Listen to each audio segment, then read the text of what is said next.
Well, welcome back to Rockin' A Adventures. My name is David. Today we're not going on an adventure, but it's an adventure for me. We're going to be working on the Jeep. I got some skid plates that I started putting on before we went to the chili spill, but the oil pan skid plate was back ordered, so I couldn't put them all on. I just replaced my cross member and the cross member skid plate right there. So I've got skid plates from EVO. I'll show you here in a second. I'm gonna go ahead and put the oil pan skid plate on and the connecting plate that will make it smoother. So to do that, I'm gonna have to change the oil, which is time to do anyway. It's kind of one reason why I waited till now to do it. But let me show you what we got here. All right, so I just wanted to show you what I've already installed. Got the cross member skid plate here and a new cross member, both from EVO, obviously. I've had them on. So what we're gonna do is connect that transition piece from here up to the oil pan. In the oil pan, I'm gonna change the oil. We're gonna reuse these bolts with the EVO skid, and it's gonna totally cover this. There's a nice big hole here for oil to drain out of later. So let's get going on this. So this here will be the oil pan skid plate. It's going to connect to this plate here, and then this end will connect to what's already installed. So it should be pretty easy. Got a nice big drain hole right there for it. I mean, this stuff's built pretty good. It doesn't take up a whole lot of space under there, so I don't know what I'm going to do with my suspension later. So this one is set up for EVO's long arm system. I don't know if that's what I'm going to go with. I'm kind of thinking I might build my own later. So.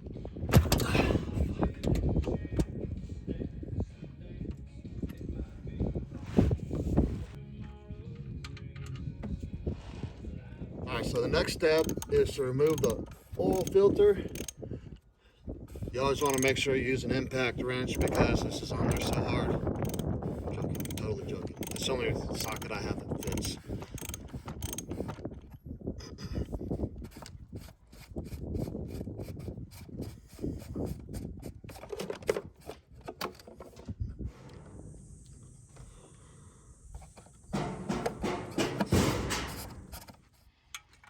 Sexy bald head. Can't get any better than that. Right.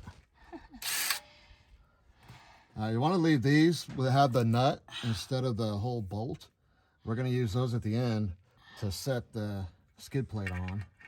But first, we're going to get rid of all these bolts. All right, so now we've got all the bolts off. You can see these studs. There's one here and one in the corner over here. So that's going to help us to locate our skid plate here. So I'm just going to lightly start this to hold it in place.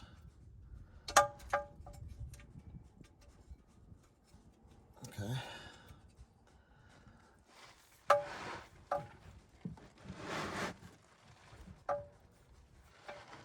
over here. Let's see this corner.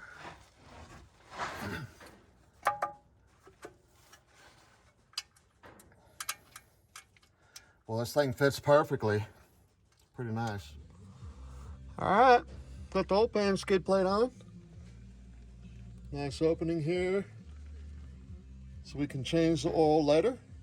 This thing fits very nicely. I like the cutouts so you can fit a wrench in here. It would be really nice if you could fit a socket, like if this was rounded out a little, I don't know. But anyway, it's on, it fits nice, and it's done.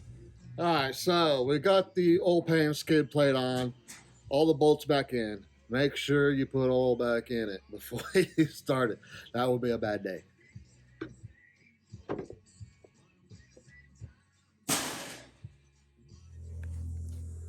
All right, so the next step for installing these skid plates is you remove the transmission cross member mount to the transmission, then jack up the transmission. So let me show you what I've already done. And then you're gonna slide that skid plate underneath the transmission over the studs that are sticking up from the transmission mount. All right, so I've got the transmission jacked up. You see the stud sticking up there, and I got about a 1/2 inch gap there. I'm gonna go ahead and slide the skid plate in over those studs and then lower the transmission back down. And then we're tightening everything back up. Okay, the hardest part to me is getting that bolt right there installed.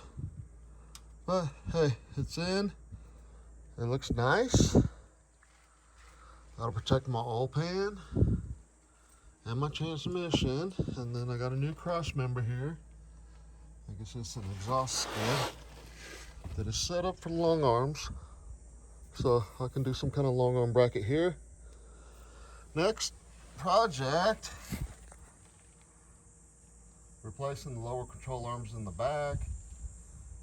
And if I can, I'd like to get some lower control arms, but those brackets definitely need to go, and I've already got them. Woo. All right, guys. Well, that was a pretty straightforward install. It's just a matter of getting your fingers in there for the transmission mount on that cross member there.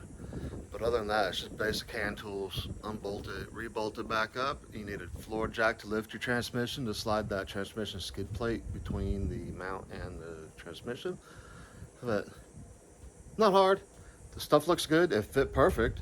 So if you guys are looking for some little protection, check out that EVO skid plate for the long arm. That's what I got, at least. So next, I'm gonna work on the lower control arm brackets back there that I bent up. So we're just trying to get everything ready to go out to the chili challenge out in New Mexico here next month. Stick around. Thank you all for watching. Go ahead and like and subscribe. Share with all your buddies. See y'all later.